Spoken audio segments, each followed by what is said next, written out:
After everything fell apart, my marriage, my job, my health, I bought the house on the edge of Black Hollow because it was cheap, quiet, and far from everything. It didn't matter that it was in the middle of nowhere. I wasn't running toward something. I was escaping. The real estate agent was quick to close the deal, never making eye contact when I asked why no one else had made an offer. The previous owner had disappeared, she said flatly. That should have been enough. But I didn't care. I wanted silence. I didn't realize that silence can have a voice of its own. From the very first night, the house felt off. The air was still unnaturally so. There was no echo when I walked, no wind rattling the windows, not even the chirp of crickets outside. Just a dense, suffocating stillness that seemed to wrap itself around my body like wet cloth. I chalked it up to my nerves. The mind plays tricks when it's damaged, and mine was fractured from the inside out. On the third night, I heard the whispers. They were faint, like static through an old radio, but they were there. They came from behind the walls, low, unintelligible, but undeniably human. I froze the first time I heard it. Daniel, my name, stretched out like a breath through dry leaves. It didn't feel like a hallucination. It felt targeted, deliberate. I told myself it was the pipes, maybe old plumbing carrying echoes from somewhere else. Or maybe the wind slipping through the eaves. I tried sleeping with music on. I tried earplugs. I tried sleeping pills. But the whisper always cut through, low, persistent, growing stronger each night. By the fifth night, I stopped sleeping altogether. The dreams became worse than the waking world. Visions of fire and black ash raining from the ceiling. I would wake up drenched in sweat, convinced something had been hovering over me. I started checking the basement door every morning. Even though I'd never opened it, I started to feel like something lived down there, something waiting. It was on the seventh night when I woke to find the basement door wide open. I stared at it from the couch, where I had passed out sometime around 2 a.m. The door was just there, not swinging, not recently opened, just standing perfectly still like it had always been open. The hallway beyond was pitch black. My skin turned cold, and my chest tightened like someone had just wrapped an invisible cord around my lungs. But I had to see. I grabbed the flashlight from the kitchen drawer and crept toward the door. Each step was slower than the last. The floorboards didn't creak, not even a groan. The air around the door was colder, 10, maybe 20 degrees colder than the rest of the house. I leaned into the black, shining the flashlight down the narrow, spiraling staircase. The smell hit me first, iron and rot, thick enough to make my eyes water. The flashlight flickered as I stepped onto the first stair, then the second, then the third. The sound of my own breath was deafening in the silence. The moment my foot touched the cold concrete at the bottom of the stairs, I felt something watching me. I scanned the room, bare stone walls, rusty shelves, a broken washing machine. Nothing out of place, but the feeling only intensified, like I had just stepped into someone's private tomb. That's when I heard the breath. Not mine. It came from the far corner, where the light didn't quite reach. Shallow, ragged breathing, slow and deliberate. I raised the flashlight, and the beam caught something. Movement, slight but definite. My hand trembled as I adjusted the light and saw it. Something crouched low to the ground. It wasn't human, not even close. Its limbs were too long, bending the wrong way like a broken marionette. Its skin was dark, cracked like charred bark, and it was hunched over something, bones maybe. Its head slowly turned toward me, revealing eyes that glowed like coals, deep and ancient. It didn't move toward me. It didn't need to. Our eyes met, and in that instant, a single thought screamed in my head so loud it silenced the world. It has been waiting for you. I turned and bolted up the stairs. I didn't look back. I didn't breathe. My only thought was escape. But when I reached the top of the stairs, something was wrong. The door was gone. Not closed. Not blocked. Gone. In its place was a solid wall. Aged wood and peeling wallpaper that didn't match the rest of the house. I backed away, heart racing, pounding the wall with both fists. Nothing. I spun around, and the basement had changed. It was no longer familiar. The layout was different. The air was thicker. The walls pulsed slightly, like they were breathing. The shadows moved even when I didn't. The house had transformed around me. And the thing in the basement, it was no longer hiding. I could feel it watching from behind the walls, whispering my name. I don't know how long I spent in that suffocating house before I truly understood what had happened. Hours, days, weeks. Time had stopped making sense. Everything outside the house felt as distant as a dream, unreal, like the world had forgotten me, and I had forgotten it. The house, though, was alive in its own twisted way. I found myself wandering the halls, endlessly, aimlessly, like a rat caught in a labyrinth. The walls weren't the same anymore. They pulsated with an unnatural energy. At times, it was like a house itself was breathing with me, filling my lungs with a dark, stagnant air that made me feel dizzy and faint. My eyes burned, my skin itched, and the voices, they were louder now, constant. At first, I thought I could escape. I tried every door, every window. None of them opened. It wasn't just that the locks were broken.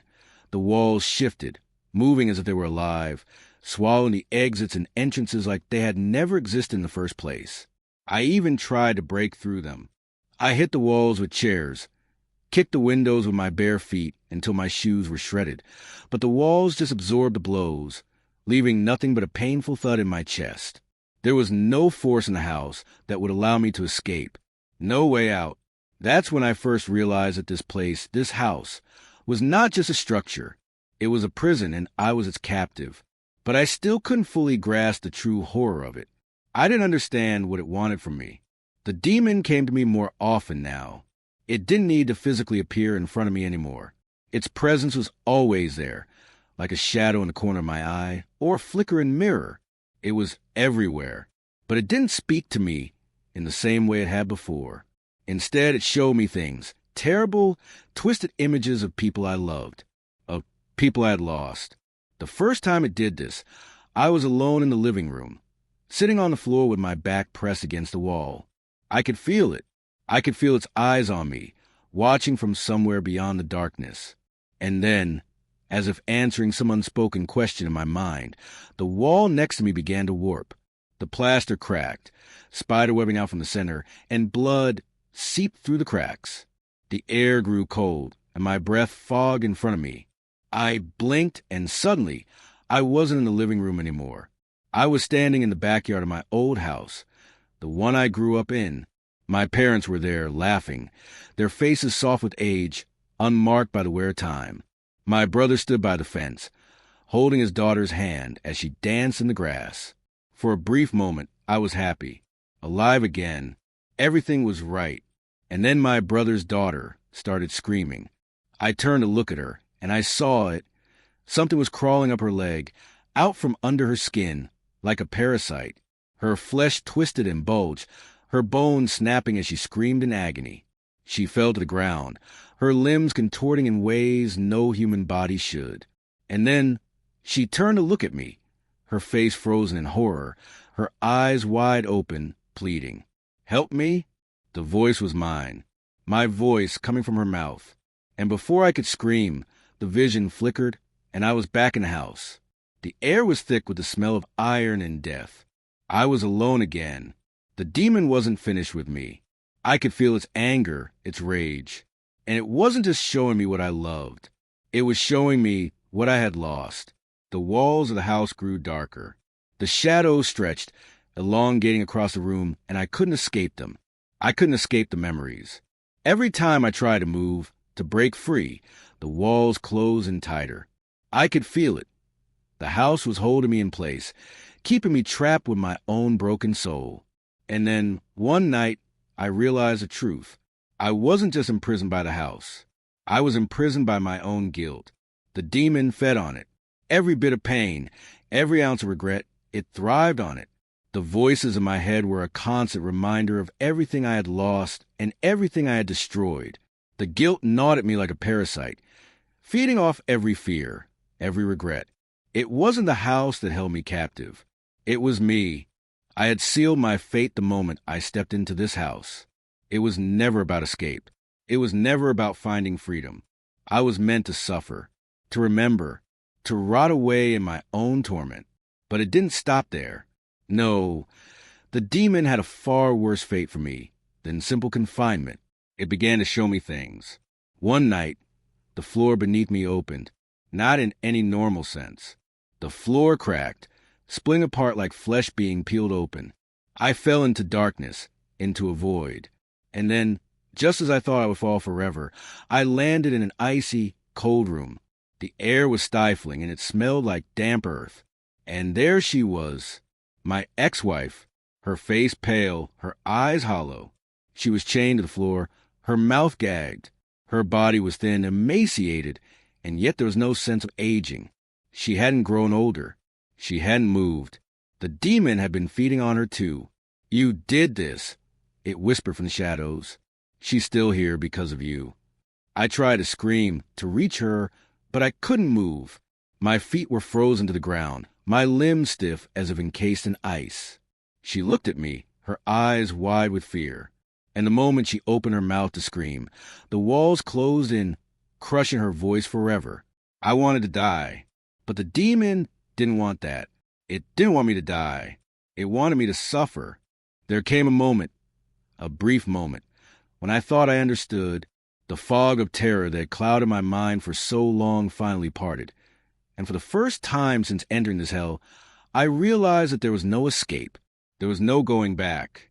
Not because the house itself was impenetrable or because the demon was too powerful, but because I had made the ultimate mistake the day I set foot in this cursed place.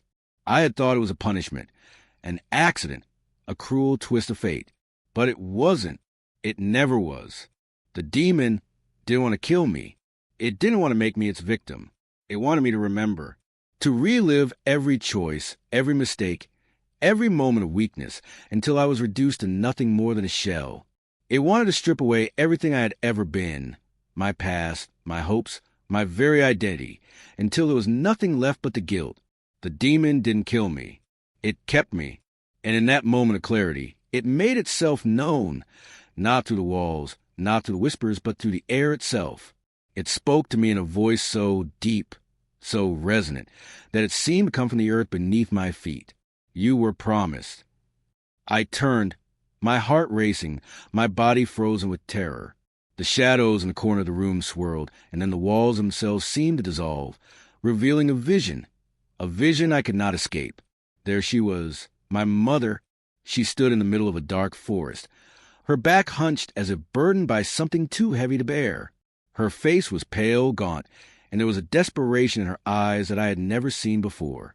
She was digging, her hands trembling as she clawed the earth, pulling up roots and stones, tears streaming down her face. The demon's voice, cold and mocking, echoed in my ears. She gave you to me. I wanted to scream, to tear my eyes away from the image, but I couldn't. I was drawn to it, bound to it, like a puppet pulled by invisible strings. I saw her kneel in the dirt, her hands trembling as she whispered something into the ground. Her words were lost to me, but I could feel the weight of them. A bargain, a deal made in desperation, a child for safety. My life. I had been nothing more than a sacrifice from the moment I was born. The truth hit me with the force of 1,000 crashing waves. My mother, the woman who had loved me, who had raised me, had sold me, not in the sense of selling my soul, but something far worse. She had made a choice, a terrible choice, to keep me safe, to keep us safe, in exchange for my life. I wasn't just the son she had raised. I was the price of her survival. The demon didn't just claim me by force. It didn't steal me away in the dark of night. No, I had been given to it willingly. My existence was a debt that could never be repaid. The scene in front of me shifted, and I saw my mother's face twist in agony as she pressed her palms into the earth, making the final, irreversible gesture that sealed my fate.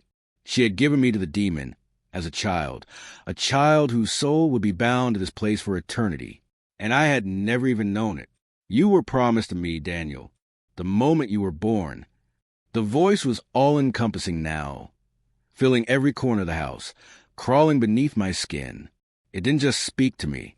It owned me, and in that moment, I understood I wasn't here by accident. I wasn't here because I had made some wrong turn. I was here because I had always been meant to be here. The demon had never needed to chase me. It had been waiting for me to come to this very place, to this very moment. The walls of the house rippled like water disturbed by a stone. The floor cracked open, revealing a void beneath me, an abyss that stretched on forever. The air turned thick, suffocating. The room twisted and spun, and I saw the faces of people I had loved, my ex-wife, my son, my friends, all contorted in terror, their screams frozen in time, as if they had been victims of the same curse I had endured. But that wasn't the worst of it. The worst was realizing that, in the end, I had no choice. The demon had always been a part of me. It had always been there, lurking in the corners of my mind, whispering in the dark. I had felt it before, long before I ever stepped foot into this house. I had felt it in the back of my mind, in the darkest corners of my heart, gnawing at me, shaping me, making me question my every decision. It had guided me, manipulated me, until I was nothing but a vessel for its hunger. I wasn't its prisoner. I was its creation. The ground beneath me gave way, and I fell, but I didn't hit the ground. The fall was endless, and the world around me shattered like glass, splintering into jagged shards of reality. I could see everything my entire life, in flashes, the arguments, the guilt, the mistakes I had made, every moment of weakness, every choice I had regretted, all brought together in a single, horrifying moment of clarity. And then the demon's voice came again, more terrifying than ever, as it spoke the final truth. You were never meant to live. I realized then that I had never been alive, not in the way I thought. I had been a tool, a pawn, a sacrifice made before I even took my first breath. I wasn't meant to live a full life, to grow old or to find peace. I had been created for this, to suffer, to remember, and to serve the demon's endless hunger. I was trapped in a never-ending nightmare, a nightmare of my own making. The walls closed in, the darkness swallowed me, and the demon's laughter echoed in my ears. But I wasn't alone, because in the end, the demon didn't just keep me. It consumed me,